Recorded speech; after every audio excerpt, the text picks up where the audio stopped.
आपण ऐकत आहात जगद्गुरु तत्वदर्शी संत रामपालजी महाराज यांच्याद्वारे लिखित पुस्तक जगण्याचा मार्ग. विषय संगतीचा प्रभाव तसेच विश्वास प्रभूचा. एका गावामधील एका व्यक्तीच्या लग्नाला 10-12 वर्षे झाली होती. अपत्य झाले नव्हते. त्याच गावाबाहेर जवळपास 2 किलोमीटर अंतरावर एक आश्रम होता. त्यामध्ये एक सिद्ध संत राहत होता. तो गावातून भिक्षा मागून आणत होता व ती 3-4 किंवा जास्त दिवस खात असायचा. एक दिवस तो त्या घरी भिक्षा घेण्यासाठी गेला. ज्या व्यक्तीला कोणतेही अपत्य नव्हते. स्त्री पुरुष दोघांनी साधूजींना पुत्रप्राप्तीसाठी चरण धरून प्रार्थना केली. साधू म्हणाला की एका अटीवर तुम्हाला अपत्य होऊ शकते. स्त्री पुरुषाने विचारले की सांगा. साधू म्हणाला की प्रथम मुलगा प्राप्त होईल. 2 वर्षानंतर मला अर्पण करावा लागेल. त्याला मी माझा उत्तराधिकारी करेल. तुम्हाला मान्य असेल तर सांगा. त्यानंतर मुलगी होईल. पुन्हा एक मुलगा होईल. दोघांनी ती अट मान्य केली. साधूच्या आशीर्वादाने 10व्या महिन्यात पुत्र झाला. 2 वर्षांचा झाल्यावर साधूकडे सोपविला. त्यावेळी स्त्री पुन्हा गर्भवती होती. तिने मुलीला जन्म दिला. पुन्हा आणखी एक मुलगा झाला. ज्या कारणामुळे साधूचा महिमा खूप अधिक झाला. त्या आश्रमात तरुण मुलींसाठी प्रवेश निषिद्ध होता. जेव्हा तो मुलगा 16 वर्षांचा झाला तेव्हा एके दिवशी गुरुजींना छातीवर स्तनाजवळ एक फोड आला. ज्यामुळे साधूजी वेदनेने व्याकुळ राहू लागला. जडीबुटी बनवून त्या फोडावर लावली.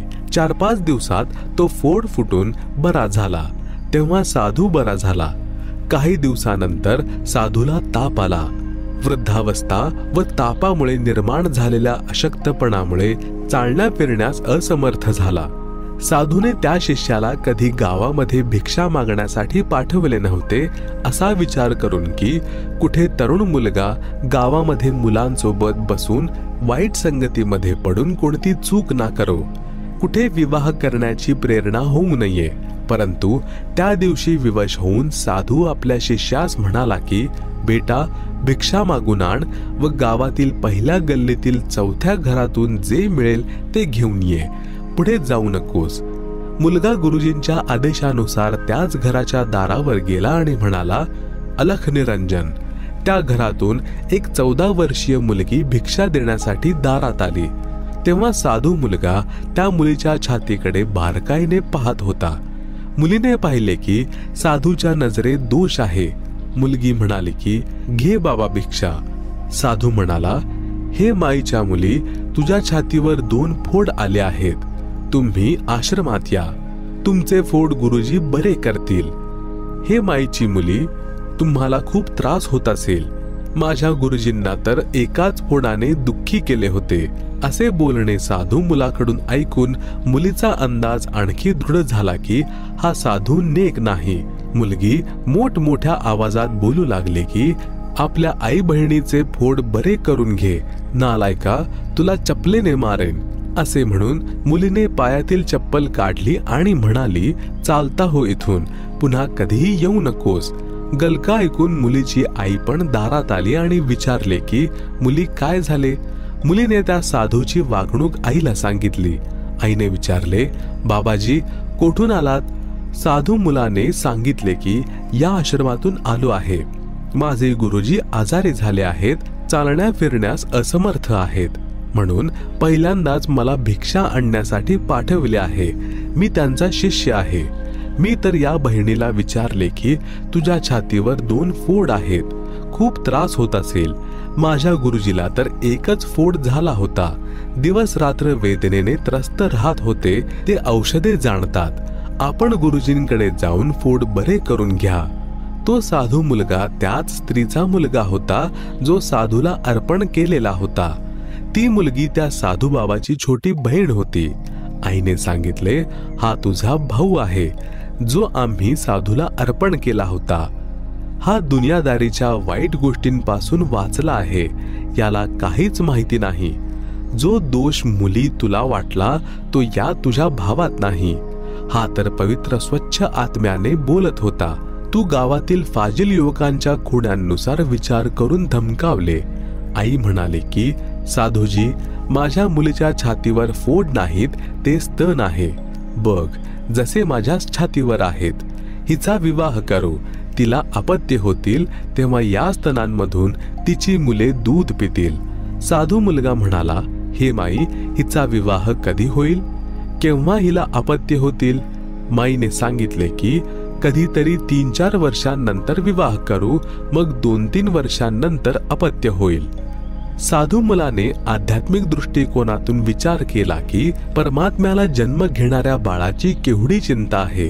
त्याच्या जन्माच्या 7-8 वर्ष आधीच दूध पिण्याची व्यवस्था करून ठेवली आहे.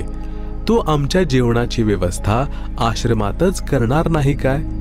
आम्ही तर गुरु शिष्य त्या परमात्म्याच्याच विश्वासावर बसलो आहोत. आजपासून भिक्षा मागणे बंद, हा विचार करत होतो.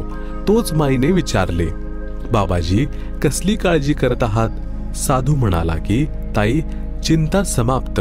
असे म्हणून भिक्षेसहित झोळी म्हणजे थैली गल्लीत फेकून आश्रमात रिकाम्या हातांनी परत आला. तर गुरुजी म्हणाले, भिक्षा का बरं नाही आणली? झोळी कोणी हिसकावून घेतली का?